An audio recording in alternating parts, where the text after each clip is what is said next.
News channel पर जो भी वक्ता ने कहा वो उसकी अपनी राय है, जिसकी पुष्टि नेशन न्यूज ये कैसे एक ग्लोबल एक प्रेस के सामने में, ग्लोबल लिबरल मीडिया के सामने में एक ऐसा छवि बनाना चाहता है कि देखो हम तो अभी भी डेमोक्रेसी के साथ खड़े हैं। तो ये जो दोगलापन है मोदी जी का, और जिस ढंग से इन्होंने अमित शाह और मोदी में जिस ढंग का एक डिवीजन ऑफ लेबर करके रखा है कि तुम सब इधर सबको बंद करते जाओ और मैं एक ग्लोबल स्टेट्समैन जैसा, ग्लोबल एक डेमोक्रेसी का एक बड़ा फिगर जैसा बन के अभी ये G20 को यहाँ ला रहे हैं।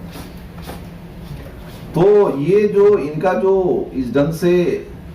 रिप्रेशन तो कर ही रहे, रिप्रेशन भी इस ढंग से एकदम चालाकीपूर्ण ढंग से ये लोग जो कर रहे हैं, इससे भी आपको अभी का जो सत्ता के जो लोग हैं कैसे ये जो हिपोक्रेसी जिसको बोलते हैं ना, तो ये हिपोक्रेसी में चल रहा है। तो हो सकता है कि G20 के सामने में एक आध लोगों को फिर बेल भी दे दे, ये भी हो सकता है। देखिए, I won't rule that out. फिर वो अपना असली रूप फिर दिखाएंगे। और ये भी है कि 2024 का कंसोलिडेट करना है, उसमें कहीं ना कहीं कम्युनल पोलराइजेशन तो करना है, लेकिन G20 हो रहा है इसलिए ग्लोबल प्रेस में उस ढंग का नेगेटिव कवरेज नहीं जाना चाहिए, उसको भी ध्यान है इनको। तो ये कई लेवल पे खेलते हैं ये। तो हम लोग को, इसलिए मैं भी सोचता हूं कि जैसे हम लोग भी इस ढंग का कार्यक्रम कर रहे हैं, हम लोग का भी जो एक्टिविज्म कर रहे हैं, हम लोग को भी इस टाइप का जो चीज जो कर रहा है उसको समझ के अपना, हमें भी अपना स्ट्रेटेजी बिल्ड करना चाहिए। सिर्फ आपको ये बोल के नहीं होगा कि भाई ह्यूमन राइट्स वायलेशन किया, ये कैसे हो रहा है, ये नहीं हो सकता, ये कॉन्स्टिट्यूशन के खिलाफ है। हमें भी कैसे इसको आगे बढ़ाना है। और हम लोगों ने पहले का भी प्रोग्राम में ये बात रखा था कि जो देश में जन आंदोलन सब जो हो रहा है उसके साथ भी हमें जुड़ना है। यानी कि जो लॉयर के साथ मिलके जो लीगल स्ट्रगल जो हम लोग कर रहे हैं, जो अभी यहां मैडम ने जो बताई अभी बात कि जो कोर्ट में जब उनको लाया जाता है तो वहां हियरिंग होता है, तो वहां जाते हैं, बच्चे भी आना चाहते हैं। तो एक तो हियरिंग वगैरह जो होता है, जो लीगल स्ट्रगल है, जो लॉयर आपको बोलता है कि इस ढंग से आपको करना है, बेल के लिए इस ढंग का एप्लीकेशन करना है, आप फलना लॉयर को रखिए, कपिल सिब्बल को रखिए, बड़े बड़े लॉयर को आप हायर कीजिए, या वो प्रो बोनो भी लड़ना चाहते हैं, प्रशांत भूषण जैसे बड़े लॉयर्स हैं, बाकी बड़े बड़े लॉयर्स हैं। एक तो लीगल स्ट्रगल है, लेकिन मुझे लगता है कि कहीं ना कहीं हमें जो जन आंदोलन जो हो रहा है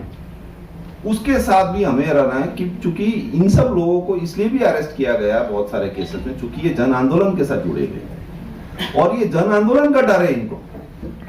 जो मैडम बता रही थी, सीए का जो प्रोटेस्ट था, जो मुस्लिम महिला एक ऐसा तबका सामने में आया जिनके बारे में इनको ऐसा धारणा था कि ये तो कभी नहीं सामने में आएंगे। और शाहीन बाग का आंदोलन पर्टिकुलरली जिस ढंग से चला और जिस ढंग से उन्होंने चलाया, इतना बढ़िया ढंग से, इतना दिन चला वो, एक नजरिए से आप देखिएगा तो इवन किसान आंदोलन भी शाहीन बाग का जो आंदोलन का जो ऊर्जा था, उसका जो एक विजन था, उसी में बेस्ड था। और फिर किसान आंदोलन जिस ढंग से चला, उससे फिर दूर छत्तीसगढ़ में भी उसका इंपैक्ट हुआ, वहां भी उस ढंग के आंदोलन हुए, सिलगेर, बेचाघाट, बेचापाल, बहुत सारे ऐसे आंदोलन वहां भी चल रहे। तो मुझे लगता है कि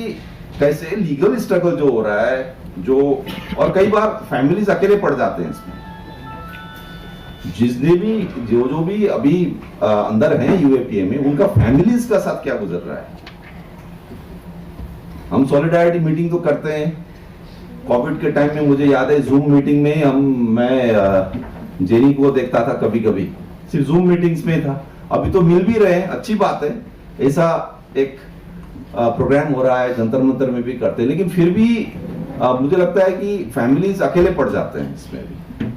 तो इसका हल तो है कि एक तो इस टाइप का प्रोग्राम्स करना, कोऑर्डिनेट करना लीगल स्ट्रगल्स को, लेकिन फिर भी आपको जब तक जन आंदोलन, एक मैसिव जन आंदोलन जब तक नहीं होगा,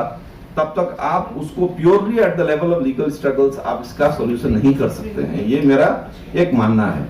और मुझे लगता है कि कहीं ना कहीं लीगल स्ट्रगल ज्यादा हावी हो रहा है, तो ये भी हमें ध्यान में रखना पड़ेगा। इसलिए सरकार को जो डर है और इनको जो जेल में डाला है,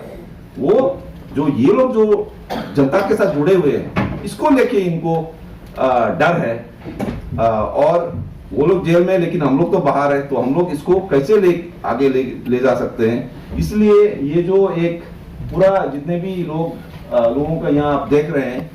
ये एक तरह तरह का स्ट्रगल्स को कनेक्ट करते हुए भी सबका हम लोगों ने यहाँ रखा है ना, ताकि जो देश में अलग अलग हिस्से में अलग अलग मुद्दे पे जितने भी आंदोलन हो रहे हैं, आपको ये भी नहीं भूलना चाहिए जो मारुति के जो मजदूरों के साथ जो हुआ, उनको उनके साथ भी, हालांकि उनको हम पॉलिटिकल प्रिजनर उस ढंग से नहीं देख रहे हैं, लेकिन मजदूर वर्ग में भी बहुत सारा साथियों के ऊपर ये सब हो रहा है। वो इंटेलेक्चुअल्स नहीं है, वो प्रोफेसर्स नहीं है। आदिवासी समाज में देखिए, छत्तीसगढ़ में, झारखंड में कितने आदिवासियों को जो उस ढंग से अशिक्षित भी हैं, वो अपना बात नहीं रख पाते, उनके पास संसाधन नहीं है, रिसोर्सेस नहीं है, वो सब यूएपी के में बंद है। तो जब तक हम लोग पूरा देश में आंदोलन को सशक्त नहीं करेंगे, हम लोग अकेले पड़ जाएंगे, है ना। तो ये मुझे लगता है कि ध्यान में रखना चाहिए। तो सभा को आगे बढ़ाते हैं। मैं जेनी रोएन